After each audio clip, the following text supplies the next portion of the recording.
jumping back into the action quickly here on today's show, I wanted to bring a different segment to you guys, just to kind of talk about something else other than just the games coming up, right, and things like that, and have a bit of a discussion or debate if you guys have different opinions than me in this segment, talking about the most disappointing teams, the biggest letdowns so far in 2024 in the NFL. I've got five teams here that I think it's hard to argue any other team has been a bigger disappointment, in my opinion, than the five teams I have here. So we're gonna go through it and just talk about what went wrong and why it's got to where it is right now. So at number five, to start my list, the least most disappointing team of this list has been the Jacksonville Jaguars. It's been another step back, obviously, this year with the 2-9 record, right? It speaks for itself. But last year, coming off of that terrible collapse towards the end of the year, and at one point they were the number one seed, right? And for them to not even make the playoffs was pretty incredible, incredibly disappointing, right? So coming off of that year and knowing the pressure that you'd face into this year, and the fact that you paid Trevor Lawrence also in the offseason, right? To be at 2-9 right now, and the offense hasn't looked great. The offensive line hasn't looked great. Then you have the defense, which the passing defense is one of the worst in the NFL, and also the running game with Tank Bigsby. You're not really getting too much out of Travis Etienne either. And now Trevor Lawrence is hurt, right? It's been one of those years where you were looking to try and reestablish yourself, but the injuries, the just the slow start, and the numerous amounts of mistakes that the Jaguars make or that they've made this season has really led them down this bad path. So, I mean, it's unfortunate. They're on a bye week right now, and I'm expecting, their owner Shad Khan to make an announcement here soon. Probably Monday or Tuesday, where I expect him to kind of relieve Doug Peterson. I feel like it's happened at numerous moments this year, where the teams go on bye weeks, and with the Chicago Bears they let go of Shane Waldron. The Giants now obviously bench Daniel Jones and everything like that. So I feel like now the Jaguars are going down the same path and are probably going to do the same thing. So it's unfortunate also because it would be their third head coach in Trevor Lawrence's time here, which is far from ideal, right? Obviously, but it is what it is. If it's going down this bad trajectory, I think they have no choice but to make a change. So they're gonna have to start, with a new idea, new voice in there. But the division that they're in also, it has kind of aided my disappointment in them, because they do have an opportunity to compete in this division, right? The Titans don't really show you much. The Colts, like we talked about before, are a little mediocre, a little hit or miss. So you look at the teams that you are competing with, like the Texans are by far and away the best team, but at least the Jaguars had an opportunity to be second, right? And they're last right now, I think, or tied for last. So it's not really worked out at all this year. So they've been one of the most disappointing teams in my opinion. But not as disappointing as number four. Number four, we got the Cleveland Browns. Another letdown.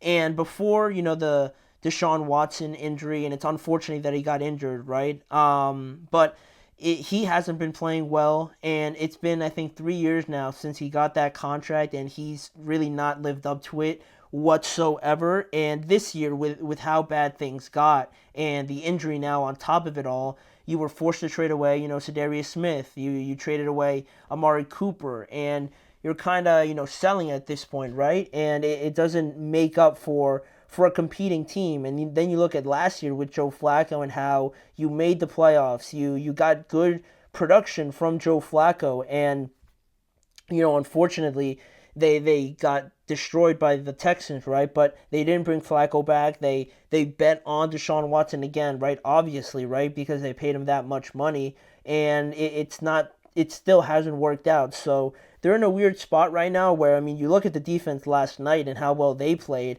They have a capable side of the ball that's able to, to win games, close out teams and things like that, right? Their defense is very impressive, but the offense has failed to live up to what we thought it would be. Obviously, having Nick Chubb come back from that injury is not ideal. But yeah, I mean, things have really turned for the worst pretty early for the Browns at that. So they've been even more disappointing than the Jaguars. But at number three, I had to include them in here, right? The Dallas Cowboys. I felt like they were going to take a step back, but the way that they've just face planted and haven't been able to get up has even been surprising for me.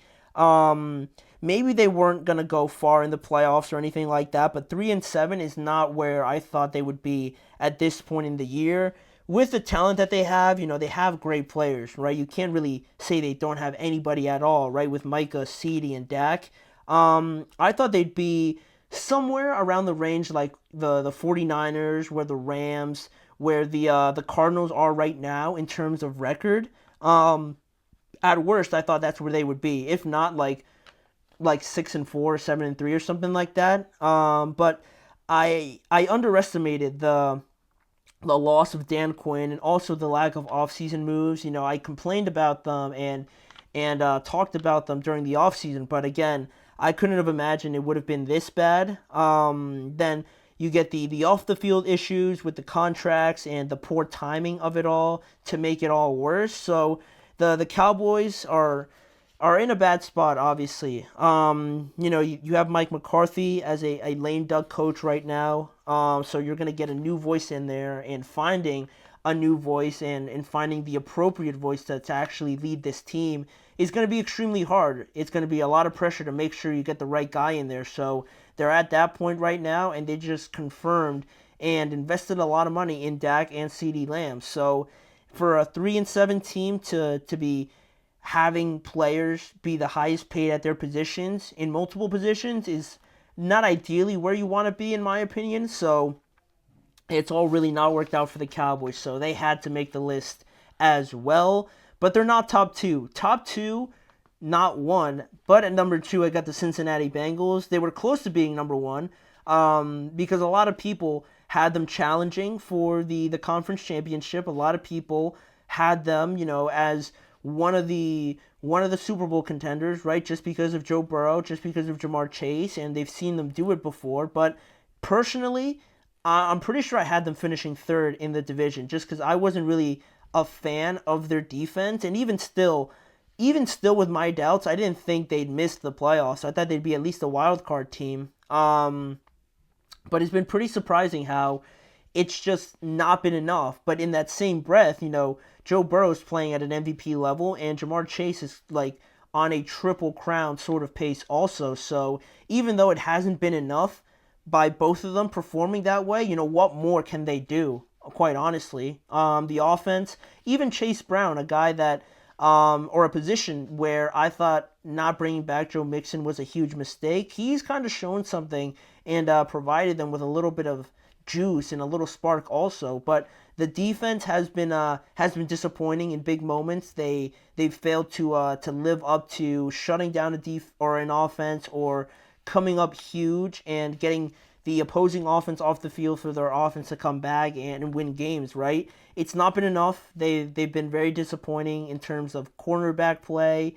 The offensive line hasn't been great also. So despite the seasons that Joe and Jamar have been having, it adds more disappointment to me, right? Because they're having arguably their best seasons, and the instead of the Bengals, taking advantage of it and making the playoffs, they took for granted how having players like this is a huge thing, a must-have for any Super Bowl contender, right? But also, they took for granted how you actually got to put a lot of investment in the rest of the team, and I thought they failed to do that over the offseason. So that, combined with wasting a season like this from Joe and Jamar, it has them as the second most disappointing team in the NFL this year. But they're not number one. Number one, I obviously had to put the Jets. How I would describe the Jets: frenetic, panicked, lack of structure, lack of discipline,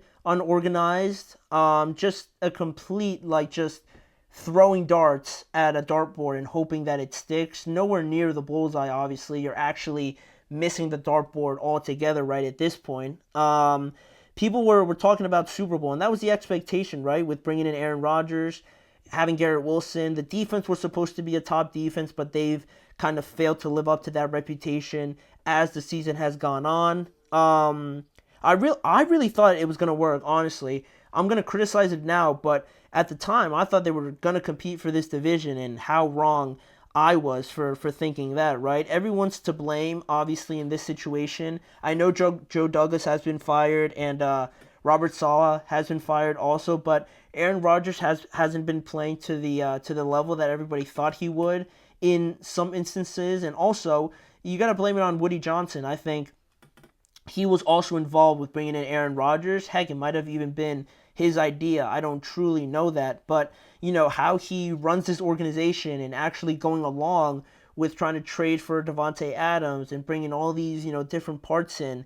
It's been frenetic, and you were kind of hoping that it was all going to work eventually, right? But nothing really stuck, and it was just too all over the place. Once Robert Saleh left, I think that threw off some of the sense of organization that they had. So it's just been all not sticking to the board, right? Everything's just failed that they thought could work this season, and now they have one of the worst records in the NFL. And unfortunately, it just feels like there's no light at the end of the tunnel right now for the Jets with all the things that they have to do to actually build a good organization and a team. It feels like they're pretty far from reaching that breakthrough point. So to me, that's been the most disappointing team so far in the NFL. The New York Jets, unfortunately, their plan has blown up in their face. So it's not been good for them this year overall, honestly. So those are all the top 5 teams that have not really lived up to their expectations. But with that being said, we do have one more segment to get to. We have the unanswered questions portion of each show that we do. We're going to talk about the AFC South in this episode. We've talked a lot about them already, so we're going to conclude our episode today, and we're going to get through the Jaguars, the Colts, the Titans, and the Houston Texans in just a few moments.